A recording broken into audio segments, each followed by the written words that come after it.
You're listening to an iHeart podcast. She's seen Encanto more times than she can count.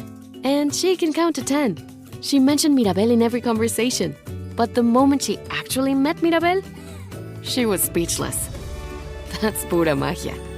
Find yours at Walt Disney World Resort. 5 years, 10 months, and 2 days. That's how long it took to grow the 38 inches to ride on Cali River Rapids. But the moment the wait finally ended, that was pura magia. Discover it at Walt Disney World Resort. At Amica Insurance, we know it's more than a life policy. It's about the promise and the responsibility that comes with being a new parent. Being there day and night.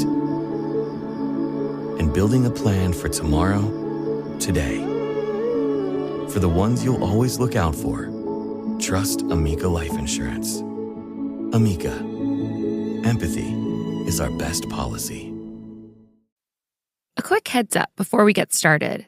This episode discusses violence and abuse.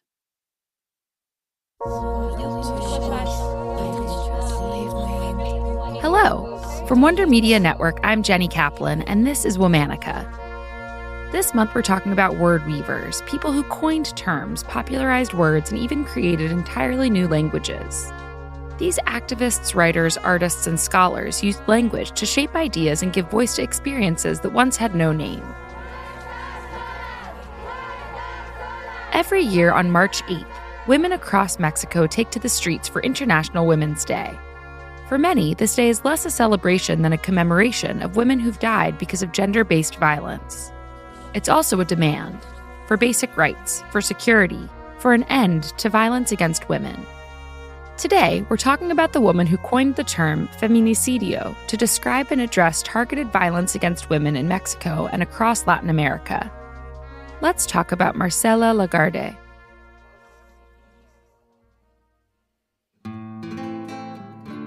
Marcela was born in Mexico City in 1948, in the midst of the country's long 20th century fight for equality. The Mexican Revolution, which lasted from 1910 until 1920, had shaken up traditional gender norms.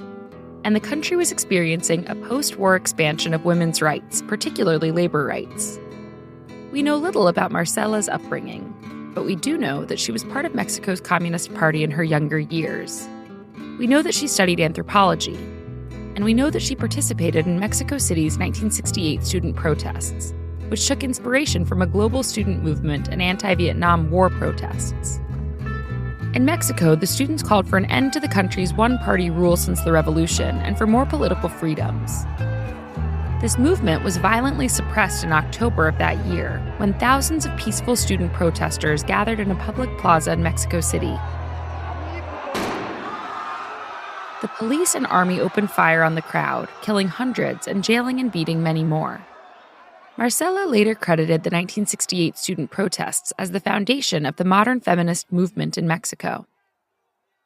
Around the same time, feminists in other parts of the world were investigating the systemic roots of gender-based violence. The term femicide was first popularized by South African writer and activist Diane Russell in the late 1970s. It was meant to identify instances when men murder women because they are women. Decades later, Diane was invited to a seminar in Juárez in northern Mexico, where she met Marcela. Marcela told Diane that she'd been inspired by her work, and had even coined a similar term in Spanish, feminicidio. But Marcela's use of the word differed from Diane's. Feminicidio acknowledged the willful and systemic ignorance of the state, especially in the Mexican and greater Latin American context. Essentially, Marcela argued that her government refused to grapple with the ways that pervasive misogyny led to violence. In 2003, Marcela ran for Congress as an independent candidate with the Revolutionary Democratic Party. She won her race and went on to lead a special commission charged with following up on investigations into the murders of women in Mexico, particularly those hundreds of women in Ciudad Juárez in the 90s and early 2000s, which had failed to be addressed by local authorities. Marcela realized this was not just happening in Ciudad Juárez. All over Mexico, women were suffering from sexual and physical violence, and authorities were turning a blind eye. Marcela argued that this amounted to the societal crime of feminicidio. term gained popularity and traction throughout Latin America, giving potent language to an urgent fight for women's rights and security amidst a crisis of murder and disappearances. Marcela played a key role in advancing Mexico's 2007 general law for women's access to a life free of violence, which created a legal framework for preventing and punishing crimes against women. And yet, this work remains urgent. Today, approximately 10 women are killed in Mexico every day, to say nothing of other gender-based violence still prevalent across Latin America. To this day, Marcela continues her work as an anthropologist and author, denouncing systemic violence against women in her country. She works hand in hand with the countless other activists and ordinary women collectively fighting for equal rights in all areas of life in Mexico.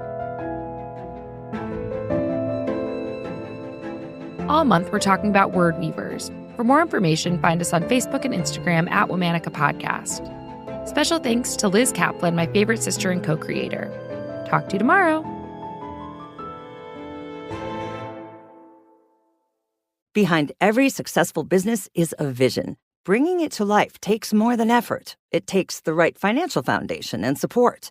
That's where Chase for Business comes in. With convenient digital tools, helpful resources, and personalized guidance, we can help your business forge ahead confidently. Learn more at chase.com/business. Chase for Business. Make more of what's yours. The Chase mobile app is available for select mobile devices. Message and data rates may apply. J.P. Morgan Chase Bank N.A. Member FDIC. Copyright 2025 J.P. Morgan Chase & Company. Here at the Almond Joy Factory, where tropical vibes abound, we use soft, fresh-tasting coconut. The crunchiest almonds and delicious chocolate candy. Ah, but do you know what our most important ingredient is? Sometimes you feel like a nut. Sometimes you don't.